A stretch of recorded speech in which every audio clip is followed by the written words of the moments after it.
I studied art in college. I always liked to make stuff ever since I was a kid. Of course, when I was going to school, it seemed to be a pretty well-kept secret that an undergraduate degree in painting is not really, a ticket to financial success.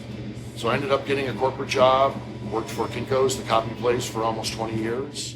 Took my first glassblowing class at the U of I when I was 42, fell in love with it. The company I was working for reorganized. After 20 years, they paid me to go away.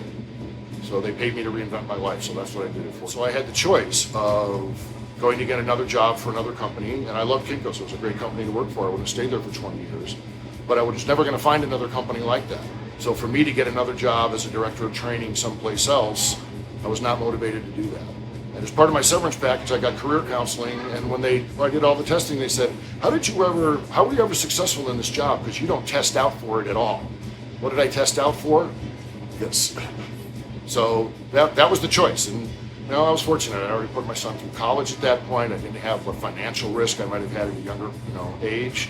So I decided to just go for it, figuring, I had a pretty good resume. If it didn't pan out, I'd go back and get another corporate job. But hey, 17 years later, I'm still here.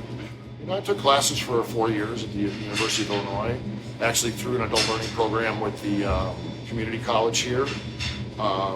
And then I worked with another glassblower who's got a studio over in Urbana for about a year as an assistant. And then I just jumped off the cliff and opened a studio. I love the spontaneity of glass. So for me, it's about color relationships in most cases. I love simple forms. So yeah, for me, it's playing with colors. Essentially, I just like making stuff, and I love playing. I think I learned more when I opened my own studio than I did in the 4 years I took classes and the year that I worked as an assistant. Glassblowing is a physical memory thing. And when you work once or twice a week, you don't learn. So I think I learned more in the first 6 weeks that I opened the studio, where I could work all day, every day, than I probably learned in the previous 4 years to that. And because I didn't grow up in glass, my background and I was in painting and printmaking and sculpture, I didn't learn a lot of the things they teach you when you grow up in glass, a lot of the technical processes. So I consider myself more of a painter with glass. And that's just something that evolved for me. That's not something I learned necessarily. So I'm grateful to have had the great grad students that taught me the basics of glass blowing. In terms of figuring out who I was as a glass artist, I did that here. I try not to think. It's not a thinking thing. It's about color relationships. I have ideas about color relationships. I very rarely have an idea for a finished piece or a finished design. In those cases, it's a direction. I know I'm heading northeast. But do I have an exact longitude and latitude where I expect to end up? No. And that's one of the things I like about glass. There is that spontaneity. I want the aha feeling when I get done with the piece that somebody else who sees it for the first time gets.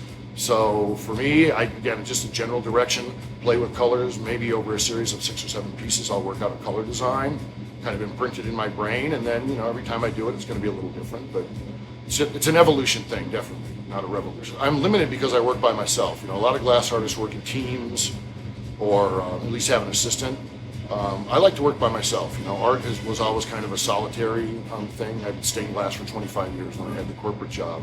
So I think just being able to get in here and just work by myself, that's something I really enjoy. But I'm limited technically with what I can do. I'm limited by the length of my arms. I'm limited by the technical things that you can do with glass, and there's a myriad of technical things you can do because you need an extra set of hands. So I've accepted the fact that, there's certain things I can do and there's certain things I can't do, and I focus on what I can and what my strengths are, which I think are color design, and then I don't worry about some of those. To me, it's problem solving. Working with glass is a problem solving thing in most cases. So I never really look at it, any issues that I might have as an obstacle. I look at it as something I need to solve. If it doesn't come out the way I thought it was supposed to, sometimes I just trust in the serendipitous that that's the way it was supposed to be. But then as I work through pieces or work through processes, you see it as a learning thing. So it's in a physical memory, art like glass blowing, it's just process. So you're just learning process. So I have people ask me all the time what my favorite colors to work with are, and my answer always is all of them. So it's, for me, the saturation and the richness of the color, I have a really hard time going back to really simple color designs now, because I've been working with pieces that might have 25 different colors in a piece without turning to mud. So, my color palette is the most important tool right there. That's it. It's all this. Everything else is, kind of incidental. So, no, most important tool, these guys. That's why I always get people ask me, it's like, how often do you get burned? It's like, you ask the tree trimming guy how often he cuts his hand off? No, because this is what keeps me going. Form-wise, I've always been attracted to more simple forms. Honestly, Hopi pottery, a lot of ceramic work. I'm more inspired by those kind of really simple, functional forms. They're simple, they're elegant.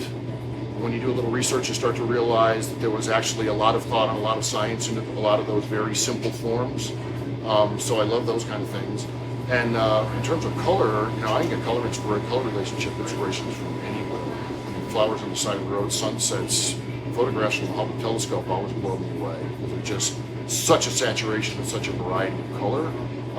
Yeah, those are the kind of things that inspire me. But because I love to play so much with color, I want a simple form as my canvas. Just reading a quote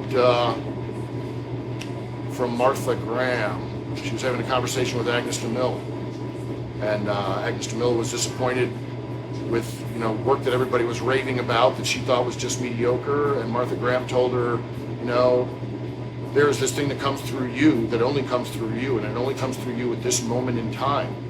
If you don't let it come through you, it will never manifest itself. Paraphrasing, of course. That's the way I feel about this. This is something that comes through me. I'm a mouthpiece, I feel like, to a certain degree. It comes from some other place through me. I make it manifest, and it goes on to other people. If I can experience joy in the creation, people can experience joy in the final result. The aha experience. Because when you work with glass, color is distorted by heat. So as you work on it, the piece doesn't look like it's going to when it cools off. It's got to cool off overnight. So then there's that aha moment when you open the annealer the next day, and sometimes it's, not aha, because there's a disappointment perhaps in what you thought it was going to be. But I love that kind of experience of seeing that piece for the first time as it's really going to be. And what I've learned from the disappointment experience is I'm the one that has that. Because even though I kind of like to make it up as I go along, there's an intention. And if the reality doesn't meet the intention, there can be disappointment there. Guess what? I'm the only one that has the intention. Nobody else who sees that piece has that intention. So there might be something I'm disappointed in. I'll do the finishing work. I'll price it. I'll put it out on the floor. Somebody will come up holding it like a baby, thinking it was the most beautiful thing they ever saw. They don't have the intention reality. I'm getting old. So I see myself not doing art festivals. I see myself changing the scale of what I do. But I've always made things. I make things. That's my artist statement. Essentially, I just like making stuff. So I will always make things. So the scale of what I make, the complexity of what I make might change as there's physical limitations. Again, I did stained glass for 25 years. I love it. I could always go back to that. So yeah, a lot of it's physical with glass blowing. There's a certain point where physically it just becomes a really demanding thing to do. So you start to change the scale of the kind of things you make, how often you work, and what you do. And I'll make stuff until I physically can't make it anymore. Do it, do it, do it, do it, do it, do it, do it. Glass is physical memory. To find yourself in glass, you just have to make a lot of glass. And honestly, I don't look at a lot of glass. I want this to be my manifestation. I don't want this to be my interpretation of what somebody else has done. And I know there's a lot of glass artists that are really enamored of incredibly technical and complex processes. I respect and appreciate that. I don't want to do that. So to find your voice as an artist, whether you're a glass artist or a painter or anything else, all you can do is make the work. You just have to.